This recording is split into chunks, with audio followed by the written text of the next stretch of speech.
Hi, welcome to Seaside Quilting Tutorials. My name is Terry, and this evening I'm working on getting a 3-yard quilt started for Christmas. I don't know if I'm going to finish it this evening, but I will over the next, if not today, probably tomorrow, see how the day goes. I do a lot of my sewing in the evening.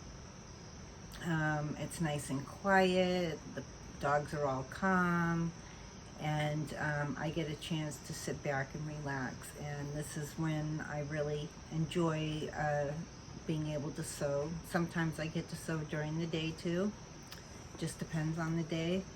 So I'm working in this quick as a wink 3-yard quilt book.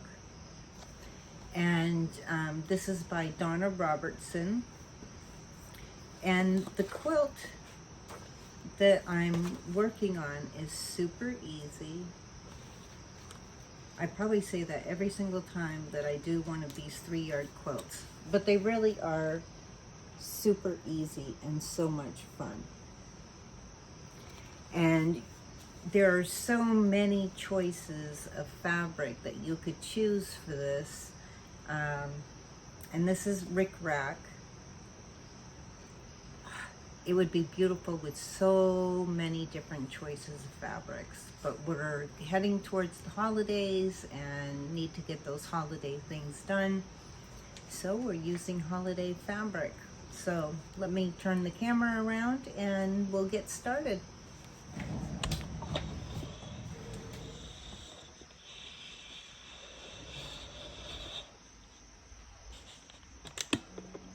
Sorry about that, it just takes me a minute to adjust. So I'm using this nice goldish colored blender. I rarely use solids, to be honest with you. I use a lot of blenders that are tonal. I really like them a lot. Sometimes I do use a solid because I need something else to stand out, and I need an area for a certain type quilting or whatever, but I really love blenders. And then I'm using these two coordinating Christmas fabrics by Benartex. Really pretty fabrics. I've already cut my strips, so just go through the beginning. I can't give you all the measurements, of course, because it's not my pattern. So just go through where it says fabric 1, fabric 2, and fabric 3. Choose which one's going to be which. For me, this is number 1, this is number 2, and this is number 3. And I have to constantly remind myself of that. I also have some ABC pins, which come in very handy when you have different things that you're putting together. They're really nice. They have numbers and letters. So they're just really fun to use when I have to coordinate a project and remember what goes with what. So you want to go through all 3 of your fabrics, do all your cutting part ahead of time. I even cut my binding, everything all ahead of time. The binding and the border fabrics, after they're cut, I just set them aside until I'm ready for them. So with this project, this is all about strips. So it's really going to be a quick, easy quilt to make. So we have our 3 fabrics. And as you go through the instructions, it tells you which strips get sewn to which other strips. And then we will do some sub-cutting afterward. And I'm going to go over that with you. I don't remember if I have before or not. So today we're going to go over sub-cutting, so you'll have a better understanding of it if you haven't seen it in a pattern before, or if you've seen it and was confused by it. And that happens when you're first beginning and you're starting to use patterns. it can be confusing. So I've sewn my first ones together that I chose to go ahead and sew, and I'm just going to finger press my seam open. I'll give it a good press after I get each of these done. And I'm supposed to be finger pressing this to the dark side. Oh my goodness. It will fix itself when I give it its final press, mind you, but I'll do it from this side. It's kind of sometimes hard to talk and do things at the same time, because you'll have one thing in your head and then your hands just decide, oh well, you know, she's talking too much or something, and they just go off on their own tangent and start doing things. Or at least that's my excuse. So now these two pieces were not the same length. That happens sometimes when you're using fabrics from different companies. And that's not a big deal. This end will have just a little bit extra, about an inch or so. That's fine. So when we subcut, I'll start up at this end and work my way down towards the end that I know I have that little section that's a little longer. And like I said, we're going to go over subcutting afterward. So what I want you to do is, after you've cut all of your strips out, then I want you to go through your instructions, and there's even pictures that show you how your pieces are going to go together. And then it even shows you in the pictures how wide you're going to cut them. After you have sewn them together, it tells you what they should measure, and then it tells you how much you want to subcut it. And like I said, we'll go over the subcutting verbiage when we get over to the cutting table. For now, just go through, sew the strips to the strips that they belong. It will tell you, you know, so for the first step, step 1 instruction, it tells you making unit A and B assembly. It tells you to take one of the strip A's, or one of the strip number 1s in what size, and one of the strip number 2 in what size of that, to sew those together. And then it will tell you how many subcuts you're going to do and what size they will be. We'll go over the, you know, like I said, that over at the cutting table afterward. And then we will come back to the sewing machine, and we will go over, once we have subcut everything, how do they go back together. Really, so much fun that we get to do this. We take fabric and we literally cut it into so many pieces, and then we put them all back together and to make these really beautiful, beautiful quilts. Some of the guys laugh, you know, they know that I make things, and they love the things that I make for them, but they do kind of chuckle at the fact that, you know, we literally, quilters, we cut fabric up and then we put it back together. But you do that for clothing, right? Okay, so go ahead, sew the strips together that need to go with the other strips. Once you have that all done, we'll head over to the cutting table, and we'll take a look at what our next step is. So when I'm preparing my strips to sew them together, once I have the ones that are supposed to go together, I'm not taking my selvage off yet. I'm just going to do that when I get over to the cutting table. I am taking a pin and I'm matching up the end of each selvage on both sides. So I know I'm past the selvage here and past the selvage here, and I'm just putting a pin there.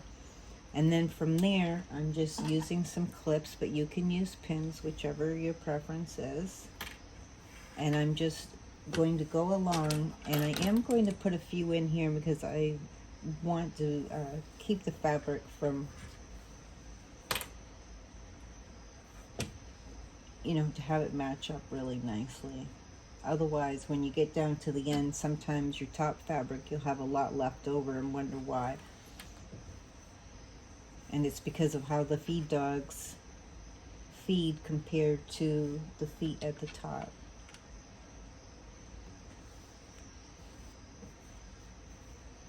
And you don't need a super lot of clips, but you know, just every few inches. Now once again, the gold fabric is going to be a little bit longer than my Christmas fabric. That's fine. I'm just going to sew until I get to the end of the Christmas fabric and stop.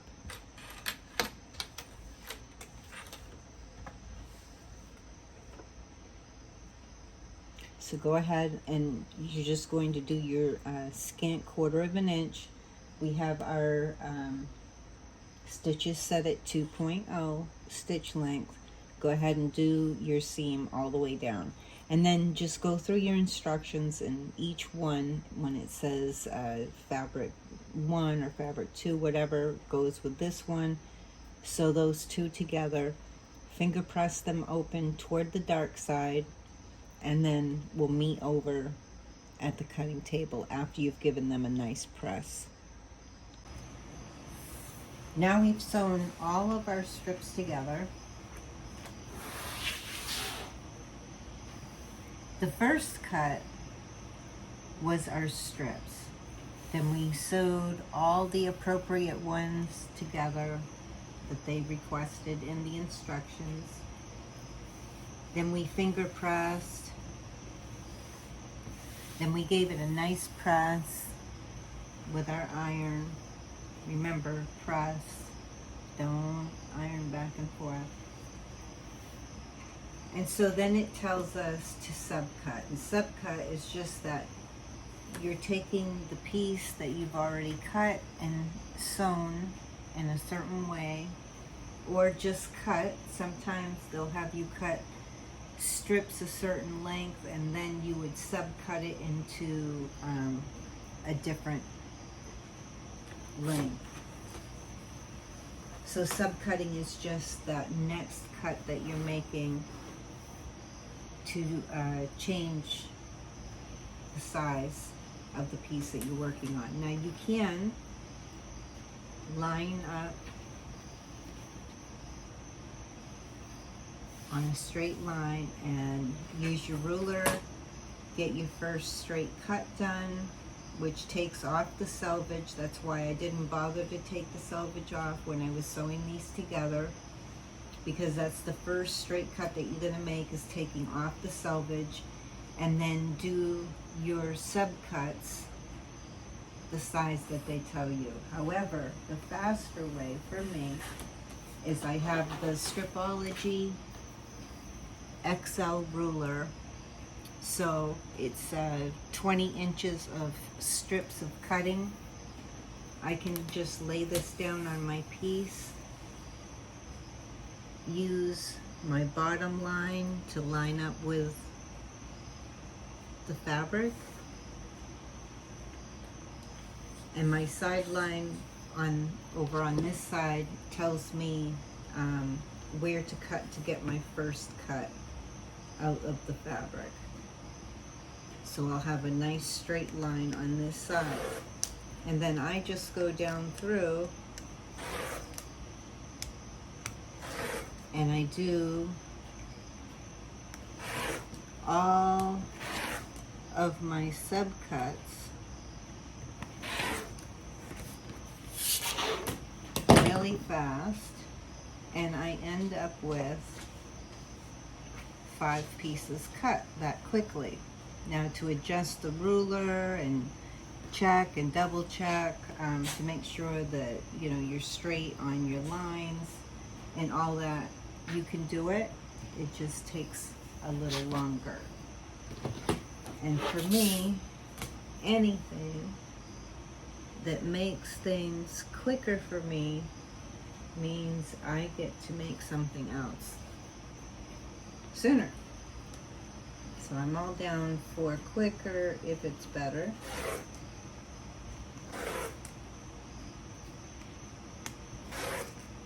And so I'm just going to do my second set of subcuts. Just making sure that while I'm talking that I'm not messing them up, because that would make me sad.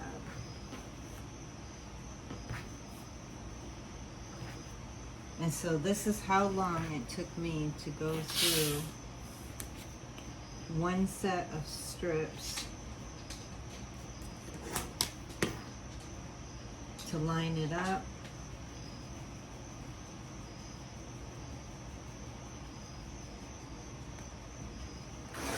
And to do all of my cuts.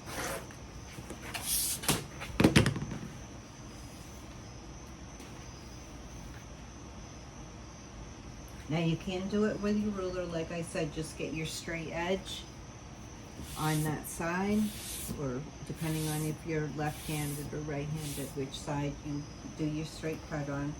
And then with your ruler, just do the measurement they tell you and keep making your strips as you go along until you have all your subcuts done. This is my little bit of extra from the quilt. I've already cut out all my pieces. So now I'll meet you over at the sewing machine and we will take a look at how we're putting these subcut strips in, sewing them in order so that we can get our larger blocks and then put our larger blocks together according to the diagram to come out with the Rickrack 3-yard quilt. The next step in our process for this is to take a unit A and a unit D, and we're going to be putting them together just like this. And it's going to look reversed to you, of course, in the camera. So just take a look at your assembly page, and on the right hand side you'll see where it has block A assembly and block B assembly, and just follow your chart in putting them together. There's no seams to match up here, so we're just going to fold it over and we will do our scant 1/4 inch down through that.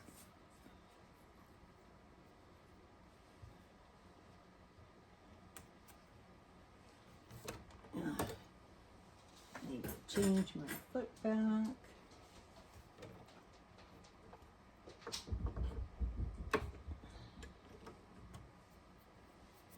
Okay.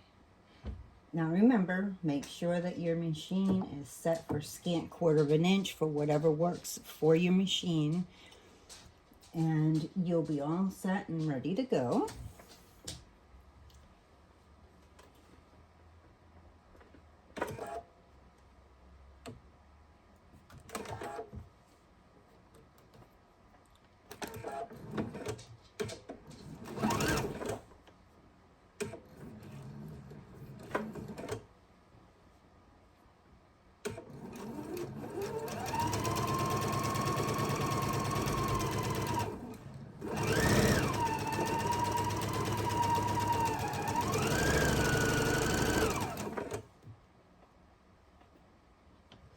And all of my blocks I chain pieced.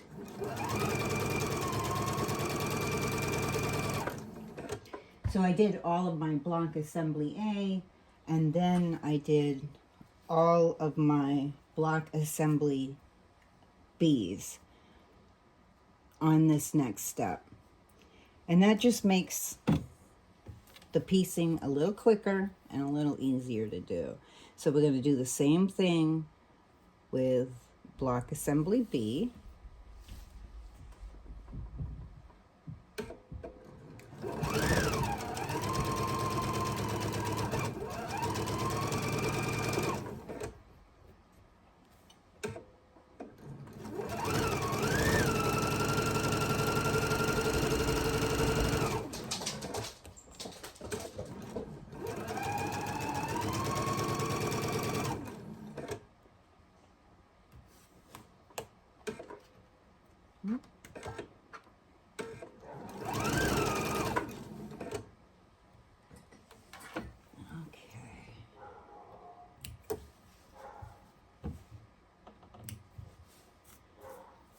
And then we're going to give them a little press. And we will go to our final step for our block assembly.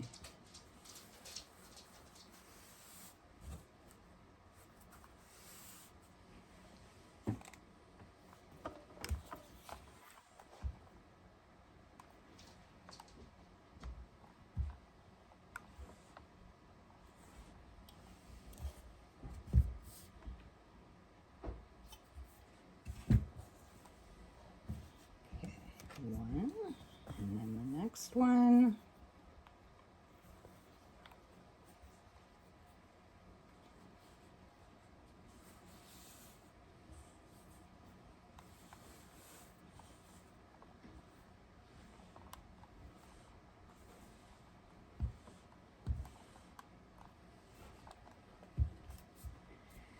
There.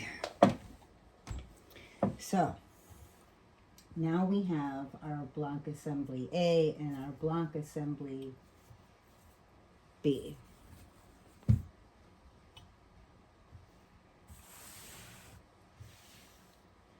And the final step for our blocks is that we will take our long strips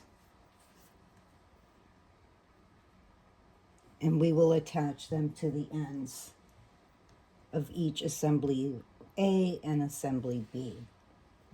You just, once again, there's no seams to match up, so we're just going to fold that over and we will sew a scant 1/4 of an inch down this side. Now, I'm not bothering to clip these or pin them.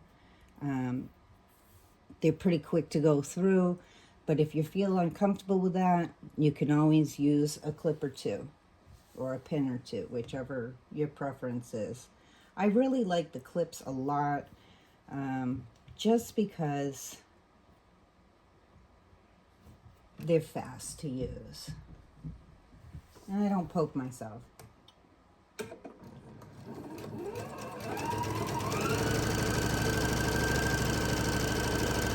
Remember to keep your raw edges lined up as it's going through the machine.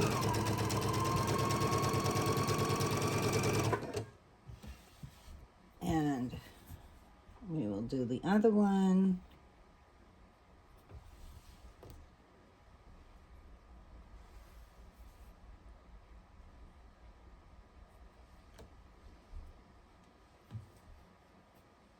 And I am going to use a clip down at this end because it's not wanting to stay together nicely for me, like the other one was.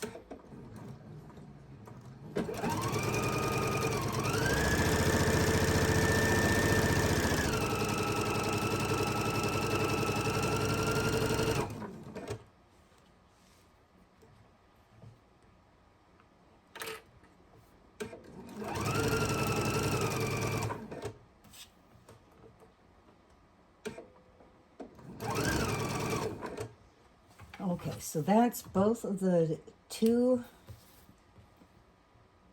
formations of blocks that we needed to do. And you'll just do the same with all of your sets. And then give it a little press. I like to finger press it. I like to make sure that my edges are rolled over, right to the seam.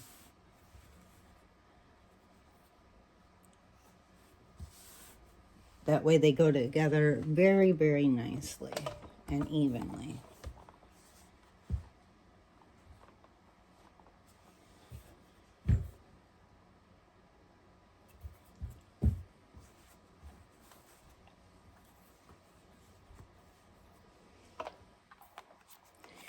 So how many of you are looking forward to the holidays? I am, but I'm not, because I am not ready. I have not made the things that I've wanted to make.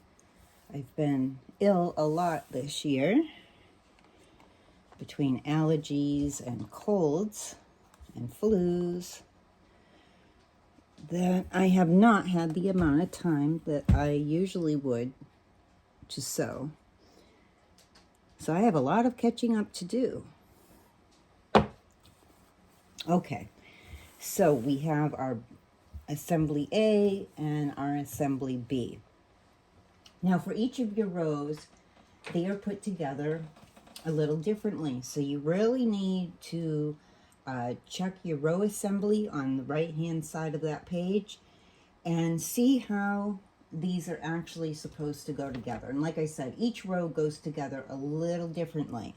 They don't all, you know, copy each other all the way down.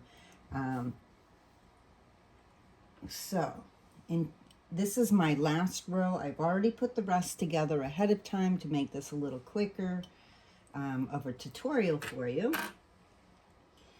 So in the last row, block assembly A will go like this. And then block assembly A again is, let me see, whoops. It's going to go in this direction, and then this one's going in this direction. Now in the previous row, in the, let me see, the 5th row, it was different. You had a block assembly A here, like this, and then you had a block assembly B, like this. So that's why you have to look at your block assembly picture to see how each row goes together. Okay, so this is our last row. That one's going that way.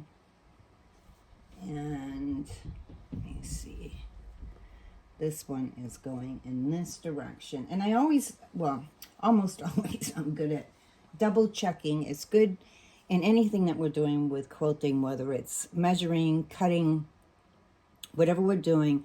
It's good to double check, sometimes even triple check what you're doing with your instructions and with your pictures to make sure that you're putting things together. Okay, so now we're going to take the first block and fold the second block over. Once again, there's no seams to match up, so we're just going to put them together, right sides together, and do our scant 1/4 inch.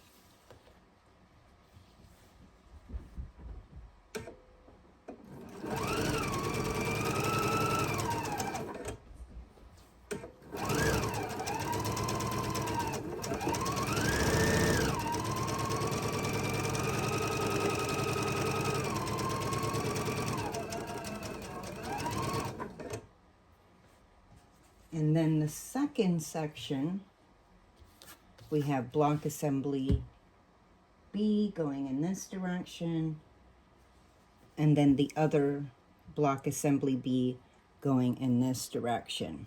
Once again, we're just going to fold it over, right sides together, and do our scant 1/4 inch going down this side.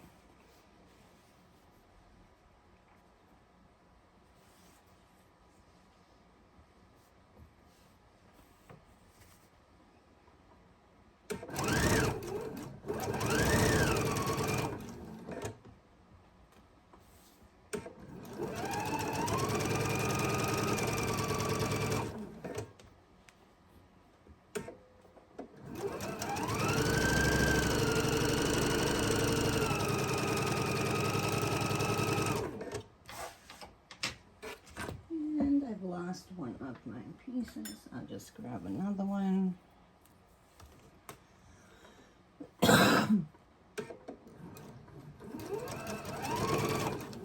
Because I really like using my leaders and enders. It just makes, once again, quick work of everything.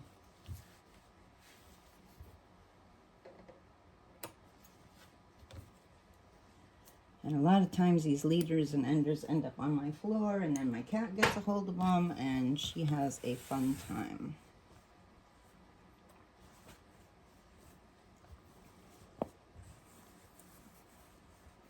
Okay, so we'll give these a little press.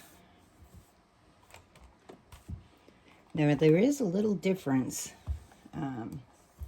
Typically when I'm putting rows together, I tell you to make sure that you have all your seams going in one direction and then the next one going in the opposite direction. And I'll explain that just a little in just a moment after we get these two sets of blocks put together. So we have half of our rows assembled.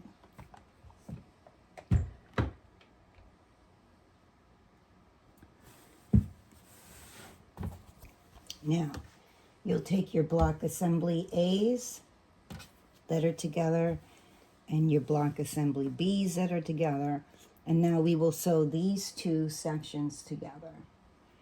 Once again, just folding it over, right sides together, making sure that our raw edges line up,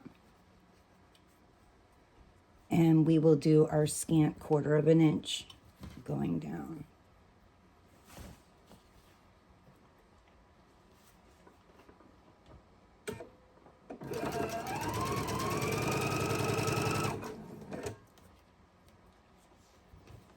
And if you're not familiar with why I use leaders and enders, I did do a video on that topic.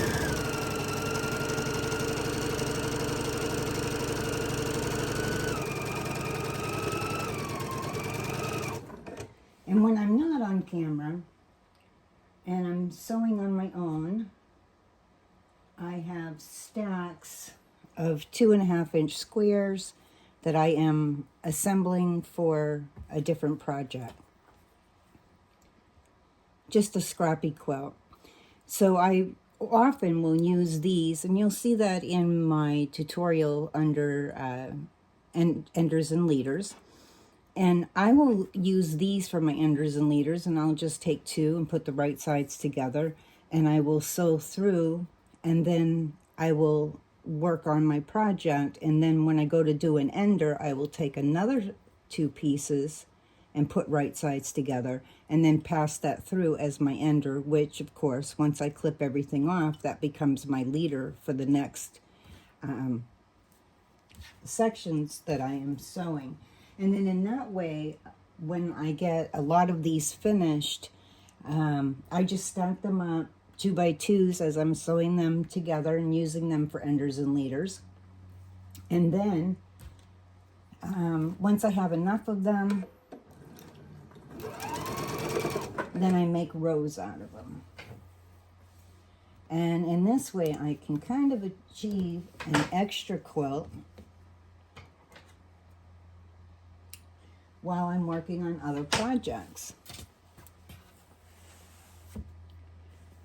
It's just a nice sneaky way to get some extra piecing done. And piecing small pieces together can get tedious.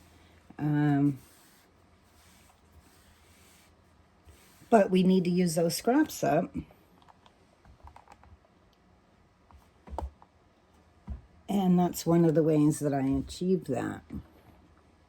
Okay, so this is our last row.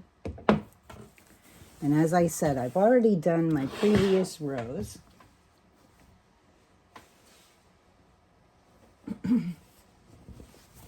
Over here, and I have them all sewn together.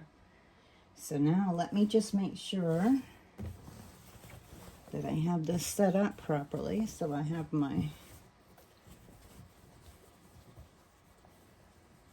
there we go. This is my 5th row right here.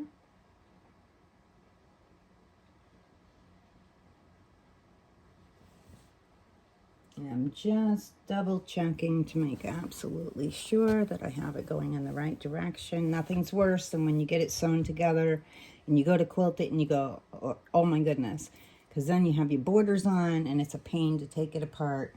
And often I won't, unless it's super, super noticeable, or if it's for a customer. We always make sure that the customer's quilts come out exactly the way that they should. So there's a lot of double checking with a customer's quilt.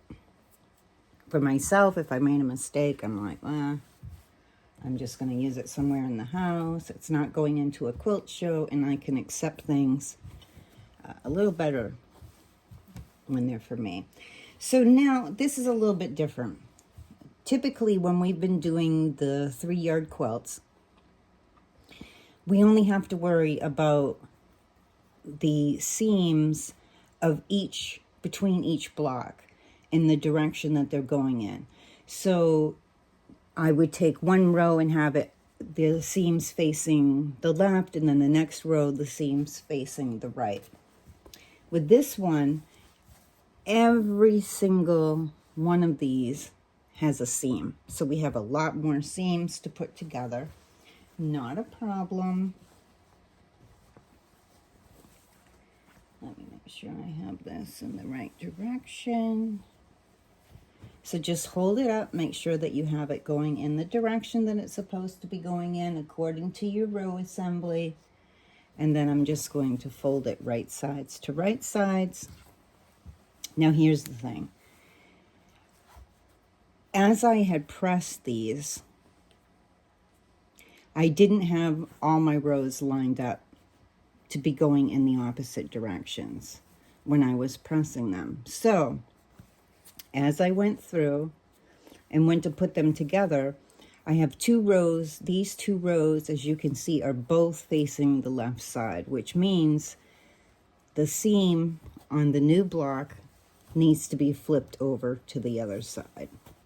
And I just finger press them because after I'm all done, I am going to go back through and I will give each of the seam sections a good press over at my ironing board, where it's easier to work on, to press bigger work.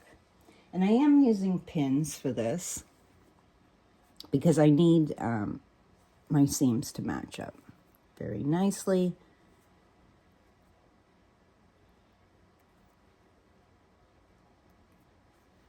And that one's not going in quite straight, so we will fix it.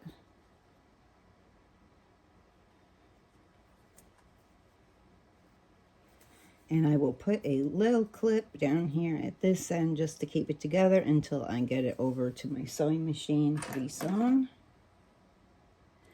And each row I'm double checking, excuse me, to make sure that my seams are going in opposite directions.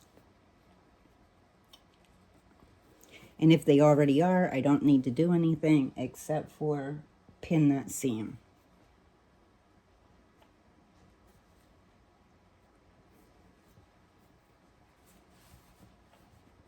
And once again, when I got to this one, both are going towards the right side. The one that I'm going to change is the one that I'm adding on. So I'm just going to finger press it so that it's going in the opposite direction. Now it's going in the left. And the one that I've already sewn is going in the right. And I double check too to make sure that I haven't twisted a seam so that I have like the bottom going in one direction and the top going in a different direction. That can happen if we're not double checking things and paying attention. Okay, wait a minute. Let me double check. Okay.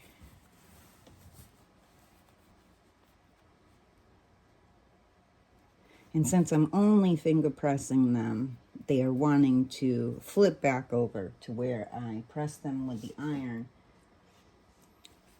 if I let go of them. So that's part of why I double check.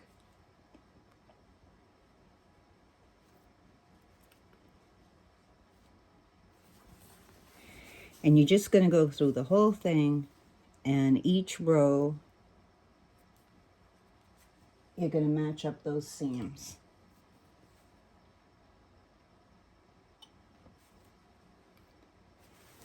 And it does take a few minutes to get them all lined up, but they will look so much better once you have. And again, this one, they were going in the same direction, so I'm going to finger press this. And it's better to have them going in opposite directions anytime that it's possible when assembling blocks, because it will come out a lot smoother. Your seams will match up a lot better, and it won't get as bulky to quilt.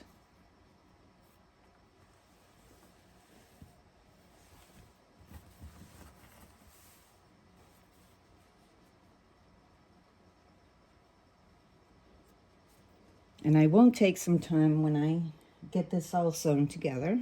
Once I have my borders on and everything, I will take it over to my ironing board and I will go through each row on the back side and I will repress all my seams to make sure that it's laying very, very nice.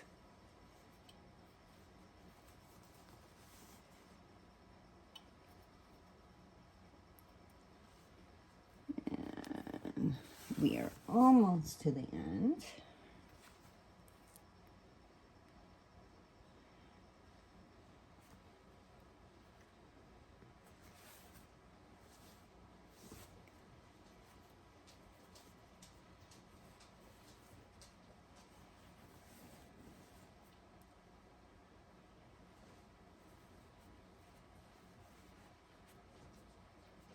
Now, the reason why we don't want to end up with our seams to end up twisted so that this side's going in one direction and that side's going in a different direction, which will cause your seam, if you're not paying attention, to twist like this, is that if you were to stitch in the ditch, it just makes it a little more difficult and that stitch in the ditch won't come out as nicely. So we do want to try to make sure that we don't end up with twisted seams. And trust me, as a beginner, I had that happen to me a lot in putting my quilts together. So, you know, if it happens, don't fret over it. You'll get better and better at your seams the more that you progress, the more you quilt, the more you piece. Everything gets better and better.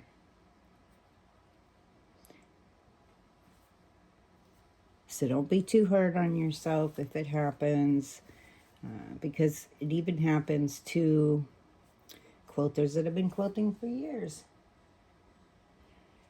And we always get a little aggravated when it happens, but that's part of life. We are human. We are not machines.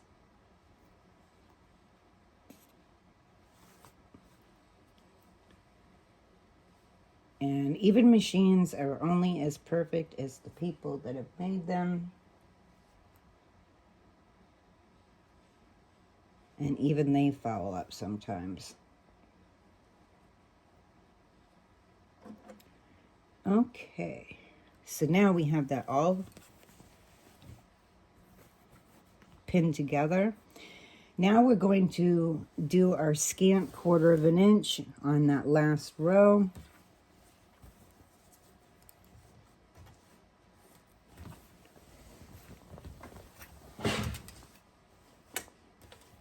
And as you're going through, just make sure that your raw edges are lined up and none have, you know, pulled down, so you get a nice straight seam.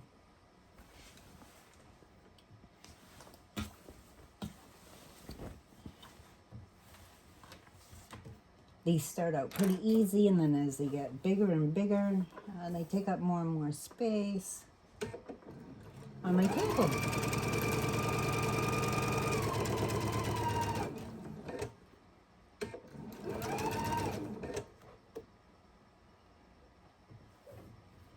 And as I go through, like I said, once I get to a seam,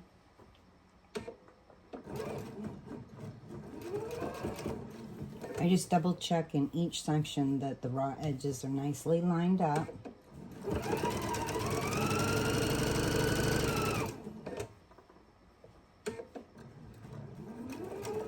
And I get almost to the pin without hitting the pin with the needle. And stop and take those pins out, line up my raw edges.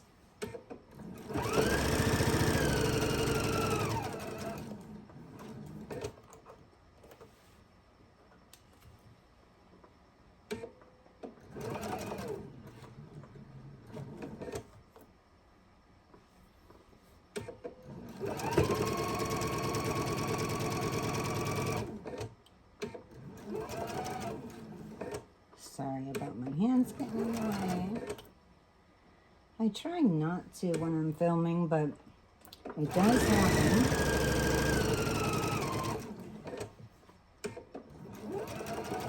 That as I'm holding things together, my hands just tend to get in the way of the video.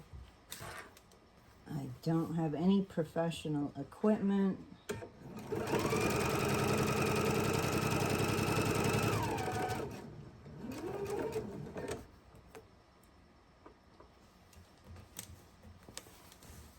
This is just fun, and I try to keep it fun.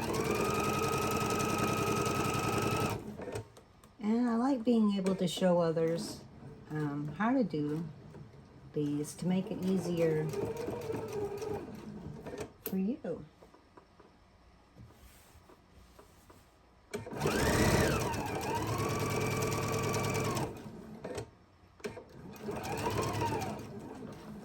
And I love how today we have YouTube and so many different avenues, TikTok, so forth, that we're able to learn from other people.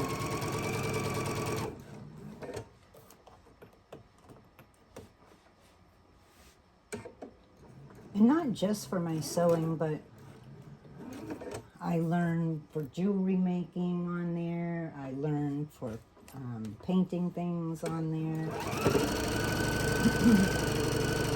And many other crafts.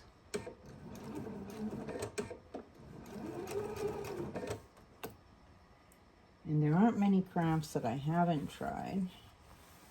Some I like a lot more than others. Some I've only done for a particular project in the house.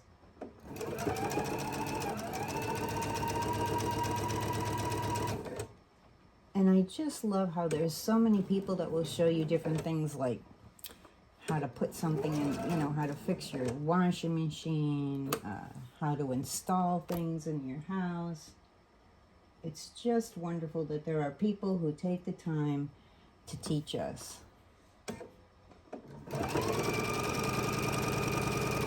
Because back in my time growing up, I can tell you that when people knew something that they had learned, often passed down through families, they kept their little secrets.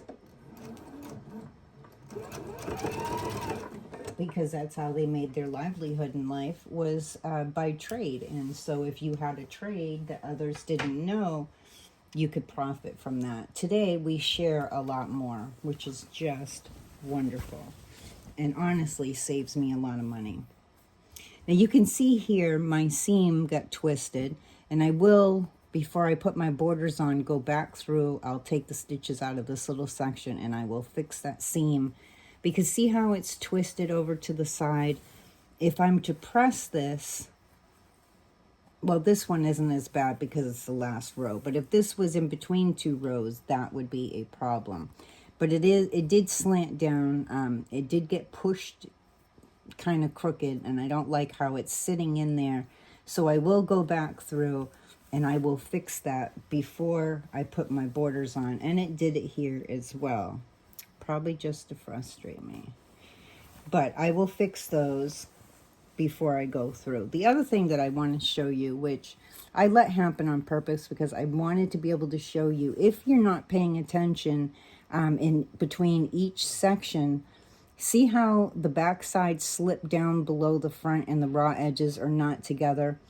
This will become uneven. So if I'm putting row after row after row together, this eventually will cause a distortion in my size and how my pieces look together. So I will end up taking this row apart and fixing it so that it's not doing that. So it will look really nice when I'm all done. Okay, so that was our last row. And you'll just go through with each of your rows and you'll add them. Now for this one, I made my first row, then I made my second row, and then I attached them to each other. Then I created my third row, then I attached that to the second row, and all the way down. It made it a lot easier for me to put it all together. But I think this has come out really beautifully. I do love this pattern Once again, this is the Rickrack pattern taken from the Quick as a Wink 3-yard quilts by Donna Robertson. Now, I'm not going to go over the borders because there are many of my tutorials that I've done with the 3-yard quilts that I've gone over how to measure and cut your borders. If you're new, go and check those out. I've even done one on simple borders, and I've explicitly gone over how to measure your quilt, how to cut your borders, and add them. So go and check that out. But isn't that lovely? And I love the design as it was going together, of how pretty this looked. Now, the other thing that I hadn't paid attention to was the fact that I was using directional fabric with this. And I don't think it's going to matter once this is all done and it's hung up. Yes, these ornaments are going in that direction, then they're upside down here, and so forth.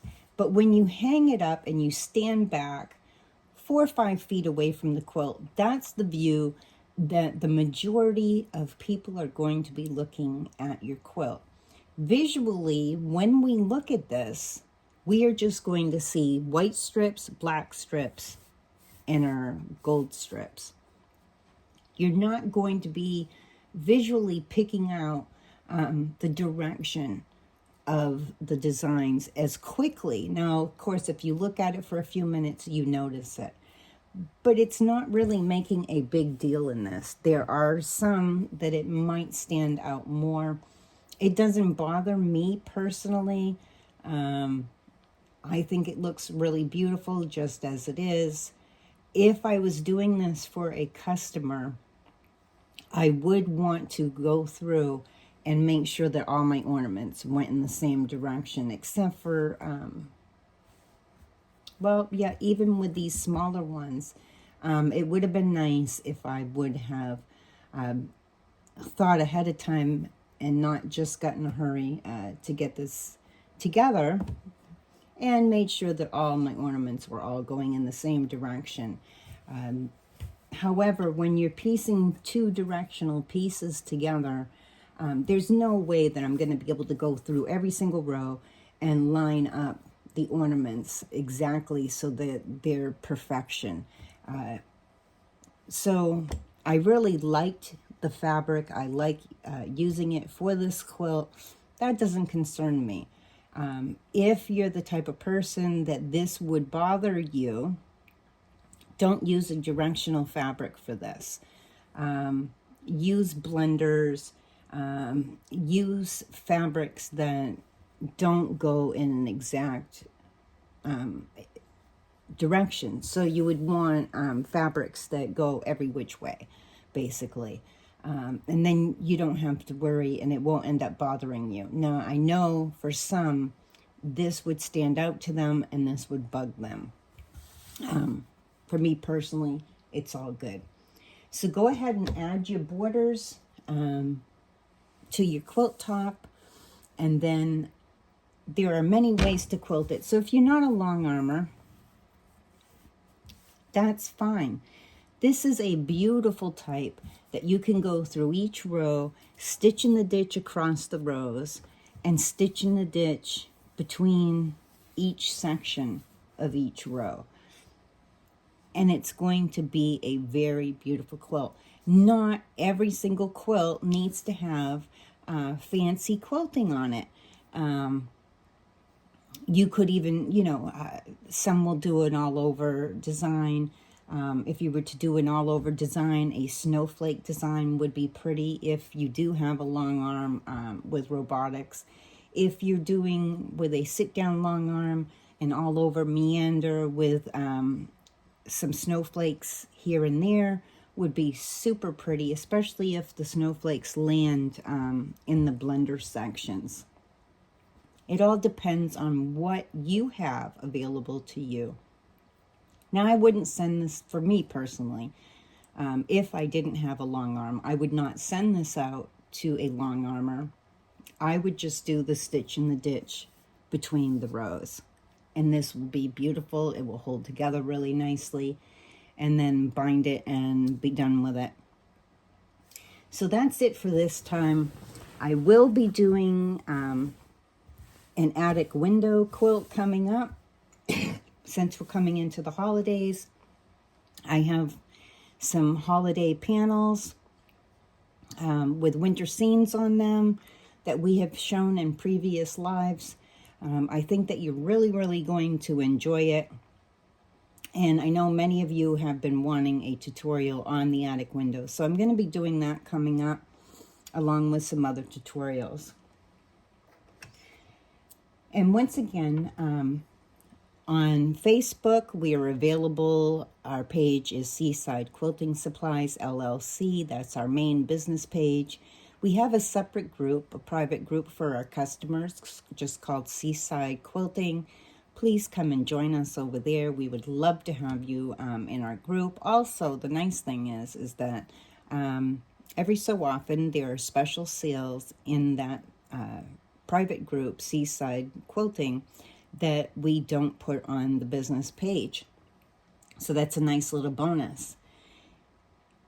We have lives every Tuesday, 7 p.m. Eastern Time, where we show fabrics and notions and kits that we have available. Every Thursday, we have an end of the week, little smaller live with a few sale items. And those are random. It just depends on how the day is going. Shipping and whatnot, a lot of stuff gets done on Thursdays. So when the time is available, we throw together a live for you, and they come on sporadically. If you look down in the comments section, you will see all the avenues that we are available. We're on Instagram and so forth. So all that information will be in there.